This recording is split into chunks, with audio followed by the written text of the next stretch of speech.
ஜோதிடத்தை நாடி வந்த அன்பு நேயர்களுக்கு வணக்கம்ங்க. எத்தனையோ வீடியோ பார்த்தாலும் இந்த ஒரு வீடியோ உண்மையா கஷ்டப்படுற உங்க வாழ்க்கைய மாற்ற போகுதுங்க. அப்படி என்ன இந்த வீடியோல இருக்குன்னு தெரிஞ்சுக்கிறதுக்கு முன்னாடி நம்ம சேனலை முதல் முறையா பாக்குறவங்களா இருந்தா சப்ஸ்கிரைப் பண்ணிக்கோங்க.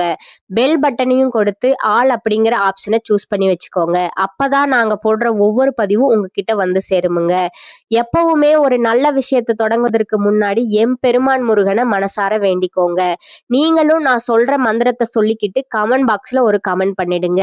ஓம் முருகா சரணம், ஓம் முருகா சரணம், ஓம் முருகா சரணம். வணக்கம்ங்க. இந்த பொங்கலுக்கு பிறகு உங்களை விட்டு நீங்கும் உறவு எது என்பதை பற்றிய 100% துல்லியமான கணிப்பு இது.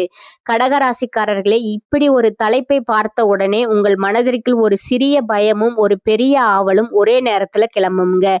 யார் அது? என்ன உறவு? நம்முடைய வாழ்க்கையில் இவ்வளவு நாள் இருந்தவர்கள் தானா அல்லது சமீபத்தில் நெருக்கமானவர்களா என்று பல கேள்விகள் ஒரே நேரத்தில் ஓட ஆரம்பிக்கும். உண்மையை சொல்ல வேண்டும் என்றால் இந்த பொங்கலுக்கு பிந்தைய காலம் கடகராசிக்காரர்களுக்கு சாதாரண காலம் கிடையாது. இது ஒரு தெளிவுபடுத்தும் காலம், ஒரு வடிகட்டி போன்ற காலம், உண்மை முகங்களை வெளிக்கொண்டு வருகின்ற காலம். இதுவரைக்கும் நீங்கள் உறவு என்று நினைத்து சுமந்து வந்த பல விஷயங்கள் உண்மையில் உறவு அல்ல. அது உங்களுடைய பழக்கம், பழைய பயம், தனிமையை தாங்க முடியாத மனநிலை அல்லது இவர்கள் இல்லாமல் நான் எப்படி இருப்பேன் என்கிற ஒரு அடிமைத்தனம் மட்டுமே. இந்த பொங்கலுக்கு பிறகு அந்த எல்லா திறமைகளையும் காலம் உடைக்க ஆரம்பிக்கும். இந்த குறிப்புகள் முழுமையாக கவனிங்கள். ஏனென்றால் எந்த காலகட்டத்தில் இந்த பிரிவு தெளிவாக உருவாகும், அது சண்டையோடு வருமா அல்லது அமைதியாக நடக்குமா, அந்த உறவு நீங்கிய பிறகு உங்கள் வாழ்க்கையில் என்ன மாதிரியான மாற்றங்கள் வரப்போகிறது, மனசு எப்படி லேசாக மாறப்போகிறது, அந்த உண்மையான பதிலை நான் இறுதியில் தெளிவாக சொல்ல போகிறேன். அதனால கடைசி வரைக்கும் தவிர்க்காமல் பாருங்கள். கடகராசிக்காரர்களே, இதுவரை எப்படி இருந்தாலும் அது ஒரு கட்டம்ங்க. இப்பொழுது அந்த வாழ்க்கை பாடத்திற்கான அர்த்தம் மெதுவாக தெளிவாக ஆரம்பிக்குதுங்க. இதை கவனமாக கேட்டால் உங்கள் வாழ்க்கையில் எதை தொடர வேண்டும், எதை நிறுத்த வேண்டும், எதை உங்கள் மீது முதலில் எடுத்துக்கொள்ள வேண்டும் என்று நீங்களே புரிந்து கொள்ள முடியும். பல பேருக்கு உங்கள் வாழ்க்கை வெளியில் பார்த்தால் நன்றாக போய் கொண்டிருப்பது போல தெரியும். ஆனால் உள்ளுக்குள் நீங்கள் அனுபவித்தது அவ்வளவு எளிதானது இல்லை. பொறுப்புகள் அதிகம், மற்றவர்களை புரிந்து கொள்ள நீங்கள் எடுக்கும் முயற்சியும் அதிகம், உங்களை பின்னால் தள்ளிக்கொண்டே வாழ்ந்த காலங்கள் அதிகம். அதனாலதான் உங்கள் மனசுக்குள்ள இந்த கேள்வி மௌனமா ஓடிக்கொண்டே இருக்கும். இனிமேலும் இப்படியேதான் போகுமா, எனக்கு என்று ஒரு நல்ல மாற்றம் வருமா, இந்த பொங்கலுக்கு பிறகு என் வாழ்க்கை வேறு மாதிரி ஆகுமா? இந்த கேள்விகளை நீங்கள் யாரிடமும் சத்தமாக சொல்லவில்லை, உங்களுக்குள்ளேயே அமைதியாக தாங்கிக் கொண்டீர்கள். கடகராசிக்காரர்களே, ஒரு விஷயத்தை நீங்கள் முதலில் தெளிவாக உணர வேண்டும். பொங்கலுக்கு பிறகு உங்களுக்கு நல்ல மாற்றம் வர வாய்ப்பிருக்கிறது. இறைவனின் துணையும் உங்களுக்கு இருக்கும், கிரகங்களின் ஆதரவும் உங்களை விட்டு விலகாது. ஆனால் ஒரே ஒரு விஷயம் ரொம்ப முக்கியம், நீங்கள் உங்கள் நம்பிக்கையை ஏன் கைவிடக்கூடாது? வாழ்க்கை எல்லாருக்கும் ஒரே மாதிரியாக அமைவதில்லை. சிலருக்கு எளிதாக நகரும், சிலருக்கு அதே வாழ்க்கை பொறுமை, பக்குவம், தாங்கும் மனசு வேண்டும் என்று கேட்கும். அதற்காக மற்றவர்களுடைய வாழ்க்கையோடு உங்கள் வாழ்க்கையை ஒப்பிட்டு உங்களை நீங்களே குழப்பிக் கொள்ளாதீர்கள். உங்களுக்கென்று ஒரு நேரம் இருக்கிறது, உங்களுக்கென்று ஒரு பாதை இருக்கிறது. இந்த தகவல்கள் எல்லோருக்குமானது இல்லை. இந்த பொங்கலுக்கு பிறகு எப்படியாவது என் வாழ்க்கையை ஒரு நல்ல திசையில் மாற்ற வேண்டும் என்று மனதிற்குள் உறுதியாக நினைப்பவர்களுக்கு தான் இது பொருந்தும். இதுவரைக்கும் இருந்தது போதும், இனி என்னை நான் மறக்கக்கூடாது என்று உண்மையாக நினைக்கிறவர்களுக்கு தான் இந்த ஜோதிட பதிவு. இது சும்மா ஒரு கணிப்பு பேச்சு இல்லை. இதுல சொல்லப்படும் ஒவ்வொரு விஷயமும் கடகராசிக்காரர்களின் வாழ்க்கையை உண்மையை முழுமையாக ஆராய்ந்து சொல்லப்படுதுங்க. ஒரு விஷயத்தை நேர்மையாக சொல்ல வேண்டும்ங்க. இதை உணர்ந்ததும் உங்கள் வாழ்க்கை உடனே மாறிவிடும் என்று நான் சொல்ல மாட்டேன். ஆனால் மாற்றத்திற்கான தெளிவு கண்டிப்பா வருமுங்க. எங்கே நிறுத்த வேண்டும், எங்கே தொடர வேண்டும் என்பது புரியுமுங்க. அந்த மாற்றத்தை செய்யக்கூடிய மன வலிமை உங்களுக்குள் இருக்குதுங்க. பொங்கலுக்கு பிறகு நீங்கள் என்ன செய்ய வேண்டும், என்ன செய்யக்கூடாது, உங்கள் வாழ்க்கையில் எந்த இடத்தில் நீங்கள் உங்களை முதலில் மறந்தீர்கள், அது எப்படி உங்கள் வாழ்க்கையை இங்கு கொண்டு வந்தது, இனி எதை தொடர வேண்டும், எதை விட வேண்டும், எதை உங்கள் மேல் முதலில் எடுத்துக்கொள்ள வேண்டும் என்பதை பற்றி தொடர்ந்து பார்ப்போம். கடகராசிக்காரர்களே, அவசரமாக எதையும் அணுகாதீர்கள். மனதை அமைதியாக வைத்துக்கொண்டு கவனமாக கேளுங்கள். ஏனென்றால் இது பயம் காட்டும் பதிவு அல்ல, உங்கள் வாழ்க்கைக்கு ஒரு திசை காட்டும் பதிவு.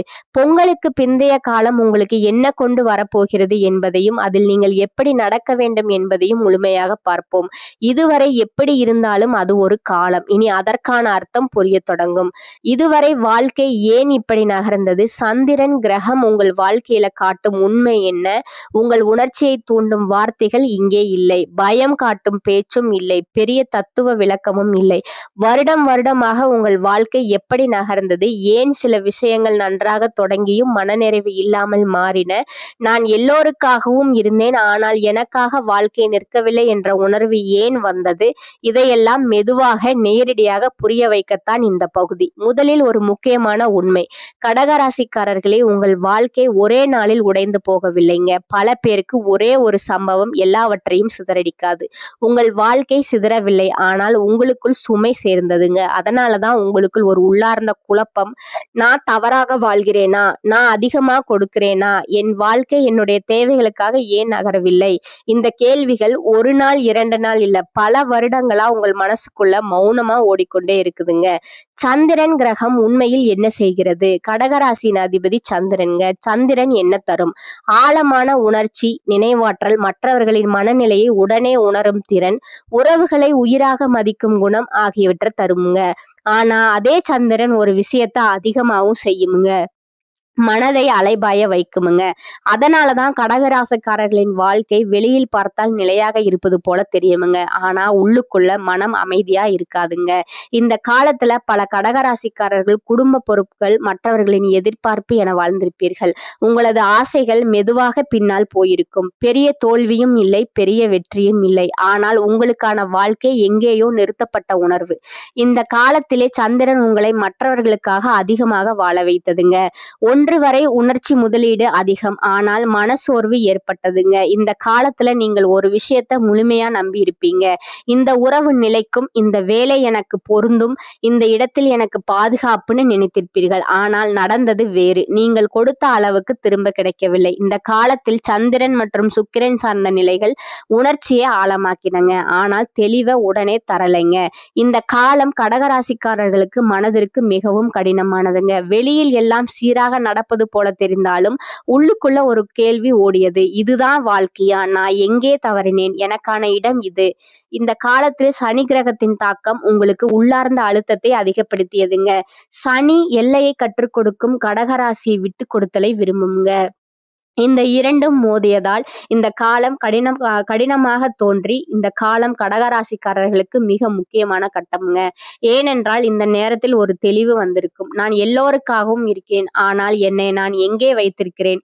பொறுப்பு இருக்கிறது, அனுபவம் இருக்கிறது, புரிதல் இருக்கிறது, ஆனால் மனநிறைவு இல்லை. இது பலவீனம் இல்லைங்க, இது தோல்வியும் இல்லைங்க. இது உங்கள் மனதோட எல்லை போட கற்றுக்கொண்ட ஒரு தயாரிப்பு காலம்ங்க. வாழ்க்கையோட உண்மை இதுதாங்க. நீங்கள் எங்கே சிக்கினீர்கள் கடகராசிக்காரர்களே? நேர்மையாக சொல்கிறேன், நீங்கள் மற்றவர்களுக்காக தான் அதிகமாக வாழ்ந்தீர்கள். உங்கள் தேவைகளை பின்னால் தள்ளி பரவாயில்லை என்று சொல்லிக்கொண்டே உங்களை மறந்தீர்கள். இதெல்லாம் உங்கள் குற்றமில்லை, இது சந்திர கிரகத்தின் இயல்பு. ஆனால் அந்த இயல்புக்கு எல்லை வைக்காமல் வாழ்ந்ததால் வாழ்க்கை கனமாக தோன்றியது. தை பிறந்தால் வழி பிறக்கும் என்பார்கள். அது போல இந்த பொங்கலுக்கு பிறகு உங்கள் மனதில் இருந்த பாரம் குறைய தொடங்குமுங்க. உங்களை சுற்றியுள்ள போலி முகங்கள் விலகி உங்களுக்காக உண்மையாக நிற்கும் மனிதர்கள் யார் என்பது உங்களுக்கு தெரியுமுங்க. உங்களுடைய தேவைகளுக்காக நீங்கள் வாழத் தொடங்கும் புதிய அத்தியாயம் இதுங்க. இனி பயப்பட தேவையில்லைங்க. இந்த பொங்கலுக்கு பிறகு நீங்கள் எடுக்க போகும் ஒவ்வொரு முடிவும் உங்கள் முன்னேற்றத்திற்கான படிக்கட்டாக அமையுமுங்க. உங்கள் மீதான நம்பிக்கையை அதிகப்படுத்துங்கள். இறைவனோட அருள் உங்களுக்கு பரிபூர்ணமா இருக்குதுங்க. தேய்பிரையாக இருந்த உங்கள் வாழ்க்கை இனி வளர்பிறையாக மாறப்போகிறதுங்க. மனதை அமைதியா வைத்துக் கொள்ளுங்கள். தேவையற்ற உறவுகளின் பிரிவு உங்களை செதுக்க வந்த ஒரு கருவி என்பதை உணர்ந்துங்க. இந்த பொங்கலுக்கு பிறகு உங்கள் வாழ்வில் மகிழ்ச்சியும் நிம்மதியும் புதிய வாய்ப்புகளும் தேடி வரும் என்பது உறுதி. கடகராசிக்காரர்களே, இதுவரை நாம் பார்த்தது உங்கள் கடந்த கால போராட்டங்களை பற்றி. இப்பொழுது இந்த பொங்கலுக்கு பிறகு உங்கள் வாழ்க்கையில் நீங்க போகும் உறவு யார்? அதன் பிறகு உங்கள் வாழ்க்கை எப்படி ஒளிமயமாக போகிறது என்பதை பற்றி பார்ப்போம். உண்மையில் இந்த பொங்கலுக்கு பிறகு உங்கள் வாழ்க்கையிலிருந்து விலகப் போவது ஒரு நபர் மட்டுமல்ல, உங்களை இத்தனை காலம் கட்டி போட்டிருந்த ஒரு எதிர்மறை ஆற்றல். அது உங்கள் நெருங்கிய நண்பராக இருக்கலாம், உறவினராக இருக்கலாம், அல்லது உங்கள் வளர்ச்சியில் அக்கறை இருப்பது போல் நடித்த ஒரு நிழலாக இருக்கலாம். அவர்கள் உங்களை விட்டு விலகும் போது ஆரம்பத்தில் ஒரு வலி இருப்பது போல் தோன்றும். ஆனால் அந்த வலி உங்கள் காயத்திற்கான மருந்து என்பதை விரைவில் நீங்க புரிஞ்சுப்பீங்க. இந்த பொங்கலுக்கு பிறகு சூரியன் மகர ராசியில் சஞ்சரிக்கும் இந்த தை மாதம் முதல் உங்கள் ராசிக்கு ஒரு புதிய தெளிவு பிறக்கும். இதுவரை எதற்கெடுத்தாலும் மற்றவர்கள் என்ன நினைப்பார்கள் என்று யோசித்த நீங்கள் இனி எனக்கு எது நல்லது என்று யோசிக்க தொடங்குவீர்கள். இது சுயநலம் அல்ல, இது சுய பாதுகாப்புங்க. நீங்கள் இழந்த அந்த உறவு அல்லது அந்த பிணைப்புக்கு பதிலாக இறைவன் உங்களுக்கு ஒரு புதிய வாசலை திறந்து வைப்பார். அது ஒரு புதிய வேலையாக இருக்கலாம், உங்களை புரிந்து கொள்ளும் ஒரு புதிய நட்பாக இருக்கலாம், அல்லது உங்கள் மனதிற்கு பிடித்த ஒரு கலையாக இருக்கலாம். எதுவாக இருந்தாலும் அது உங்கள் ஆன்மாவிற்கு அமைதியை தருமுங்க. நீங்கள் சந்திரனின் ஆதிக்கத்தில் பிறந்தவர்கள். சந்திரன் தேய்வதும் வளர்வதும் அதன் இயல்பு. இதுவரை உங்கள் வாழ்க்கை தேய்பிறையாக இருந்திருக்கலாம், ஆனால் இந்த பொங்கலுக்கு பிறகு உங்கள் வாழ்க்கை வளர்பிறையாக மாறப்போகிறதுங்க. உங்கள் மனதில் இருந்த குழப்பங்கள் நீங்கி ஒரு தெளிவான நீரோடை போன்ற நிதானம் உங்களிடம் குடியேறும். இனி நீங்கள் செய்ய வேண்டியது ஒன்றே ஒன்றுதான். கடந்து போன உறவுகளை பற்றியோ உங்களை ஏமாற்றியவர்களை பற்றியோ நினைத்து வருந்தாதீர்கள். அவர்கள் உங்கள் வாழ்க்கையிலிருந்து விலகியது உங்கள் எதிர்கால வெற்றிக்கு ஒரு வழிவிடுவதற்காகத்தான். இந்த பொங்கலுக்கு பிறகு நீங்கள் எடுக்க போகும் ஒவ்வொரு முடிவும் உங்களை ஒரு உயர்ந்த இடத்திற்கு கொண்டு செல்லும். மன தைரியத்தோடு இருங்கள். உங்கள் உழைப்பும் நேர்மையும் மற்றவர்கள் மீது நீங்கள் காட்டும் உண்மையான அன்பும் உங்களுக்கு கை கொடுக்குமுங்க. இந்த புத்தாண்டு மற்றும் பொங்கல் திருநாள் உங்கள் வாழ்வில் ஒரு புதிய அத்தியாயத்தை தொடங்கி வைக்கும் என்பது உறுதிங்க. பொங்கலுக்கு பிறகு உங்கள் வாழ்க்கையில் ஏற்படும் மாற்றங்கள் உங்களுக்கு சாதகமாக அமையுமுங்க. மனரீதியான போராட்டங்கள் நீங்கி நிம்மதி கிடைக்குமுங்க. நீங்கள் செய்ய வேண்டிய எளிய மற்றும் சக்தி வாய்ந்த பரிகாரங்கள் பார்த்தீங்கன்னா, கடகராசியோட அதிபதி சந்திரன் என்பதால மனக்குழப்பம் நீங்க திங்கட்கிழமை தோறும் சிவபெருமானுக்கு பால் அபிஷேகம் செய்வது அல்லது சிவபெருமான் தலையில் இருக்கும் சந்திரனை மனதார நினைத்து வழிபடுவது சிறந்ததுங்க. இது உங்கள் மன உறுதியை அதிகரிக்குமுங்க. பொங்கலுக்கு பிறகு வரும் காலங்களில் தாகத்தோடு இருப்பவர்களுக்கு தண்ணீர் வழங்குவது அல்லது பறவைகளுக்கு தண்ணீர் வைப்பது உங்கள் ராசிக்கு மிகப்பெரிய புண்ணியத்தை தருமுங்க. நீர்நிலைகளை தூய்மையாக வைத்திருக்க உதவுவதும் ஒரு சிறந்த பரிகாரமேங்க. இறுதியாக ஒரு விஷயம், வாழ்க்கை என்பது ஒரு வட்டம்ங்க. அதில் கஷ்டங்களும் நஷ்டங்களும் நிரந்தரம் அல்லங்க. இந்த பொங்கலுக்கு பிறகு உங்கள் வாழ்க்கையில ஏற்பட போகும் மாற்றங்கள் அனைத்தும் உங்களை ஒரு சிறந்த மனிதராக மாற்றவும் உங்கள் எதிர்காலத்தை ஒளிமயமாக்கவும் இயற்கை நடத்தும் நாடகமேங்க. பிரியும் உறவுகளை பற்றி கவலைப்படாதீர்கள். ஏனென்றால் தகுதியற்றவை விலகினால்தான் தகுதியானவை உங்களை தேடும் வருமுங்க.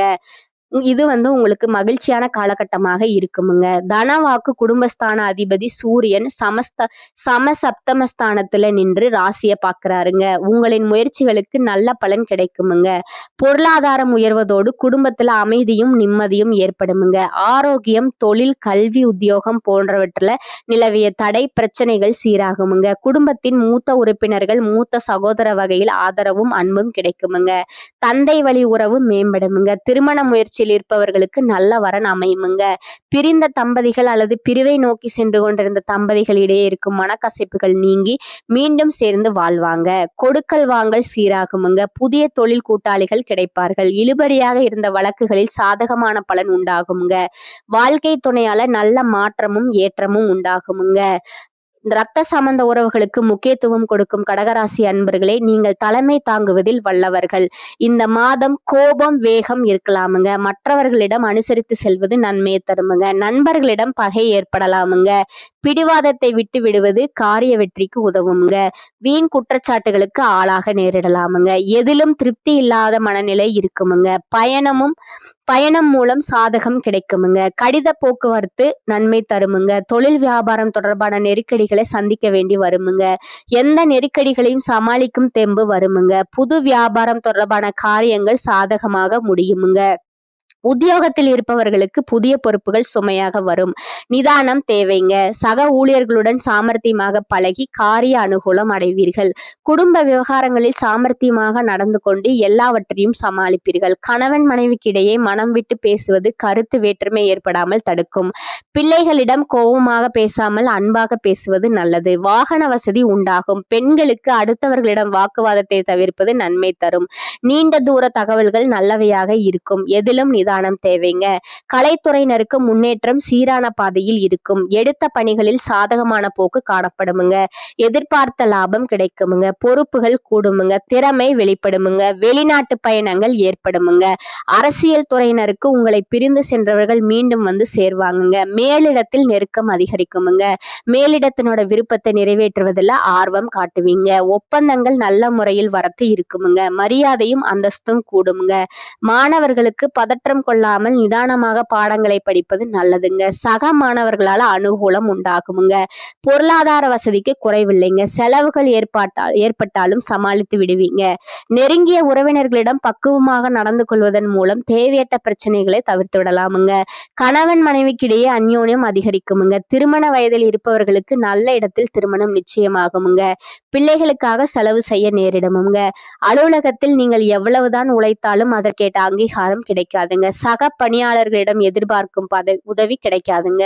பொறுமையை கடைபிடிப்பதுதான் நல்லதுங்க. வியாபாரத்துறையில புதிய முதலீடுகள் செய்வது தவிர்ப்பது நல்லதுங்க. சக வியாபாரிகளின் பேச்சை கேட்டு புதிய முயற்சிகள் எதிலும் ஈடுபட வேண்டாமுங்க. குடும்பத்தை நிர்வகிக்கும் பெண்களுக்கு பொறுப்புகள் அதிகரிக்குமுங்க. ஆனாலும் சலித்து கொள்ளாமல் சிறப்பாக செயல்பட்டு கணவர் வழி உறவினர்களிடம் பாராட்டுகளை பெறுவீங்க. அடுத்ததா உங்களுடைய நட்சத்திர பலன்களை பார்க்கலாமுங்க. முதலாவதா இருப்பது புனர்பூசம் 4ஆம் பாதம். இந்த மாதம் திருமணம் போன்ற சுப நிகழ்ச்சிகள் சற்று இழுபறிக்கு பின்னே நடைபெறுமுங்க. கொஞ்சம் சிரமம் எடுத்தால் மிக சிறப்பாக நடந்தேறுமுங்க. முக்கிய முடிவுகளை குடும்ப பெரியோர்களின் ஆலோசனைகளை கேட்டு எடுக்கிறது உங்களுக்கு நன்மையை தருமுங்க. தொழில் வியாபாரம் எதிர்பார்த்த வளர்ச்சி பெறுமுங்க. பழைய பாக்கிகள் வசூலாகுமுங்க. 2ஆவதா இருப்பது பூசமுங்க. இந்த மாதம் மன மகிழ்ச்சி ஏற்படும் சம்பவங்கள் நிகழுமுங்க. இழந்த சொத்து மீண்டும் கைக்கு வந்து சேரும் காலமா இது இருக்குதுங்க. காரியத்தை கச்சிதமா முடிக்கும் திறமை வந்து சேருமுங்க. தடைபட்ட காரியங்கள் தடை நீங்கி நன்றாக நடந்து முடியுமுங்க. வாக்கு வன்மையால் நன்மைகள் ஏற்படுமுங்க. தெய்வ சிந்தனை அதிகரிக்குமுங்க. பண பிரச்சனை நீங்குங்க. அடுத்ததா இருப்பது ஆயில்யம். இந்த மாதம் நண்பர்கள் மூலம் உதவிகள் கிடைக்குமுங்க. வாகன யோகம் உண்டாகுமுங்க. குடும்பத்தில் சந்தோஷமான சூழ்நிலை காணப்படுமுங்க. கணவன் மனைவிக்கிடையே விட்டு கொடுக்கும் மனப்பான்மை அதிகரிக்குமுங்க. பிள்ளைகள் எதிர்காலத்திற்காக சில பணிகளை மேற்கொள்வீர்கள். தேவையான வசதி வாய்ப்பு வந்து சேருமுங்க. உங்களுக்கு அதிர்ஷ்டமான கிழமைகள் பார்த்தீங்கன்னா ஞாயிறு, வியாழன், வெள்ளிங்க. பரிகாரம் பார்த்தீங்கன்னா ஸ்ரீ காளியம்மனை வணங்க அடுத்தவர்களால் ஏற்படும் கெடுதல்கள் நீங்குமுங்க. மனதுல அமைதி பிறக்குமுங்க. காலபைரவரை வழிபடுவது மேலும் உங்களுக்கு நன்மையை தருமுங்க. இந்த சேனல் உங்களுக்கு பிடிச்சிருந்தா லைக் பண்ணிக்கோங்க, ஷேர் பண்ணிக்கோங்க. அப்படியே உங்களுக்கு தெரிஞ்ச ஃப்ரெண்ட்ஸ் அண்ட் ஃபேமிலிக்கும் ஷேர் பண்ணிக்கோங்க. வாழ்க வளமுடன். நன்றி, வணக்கம்.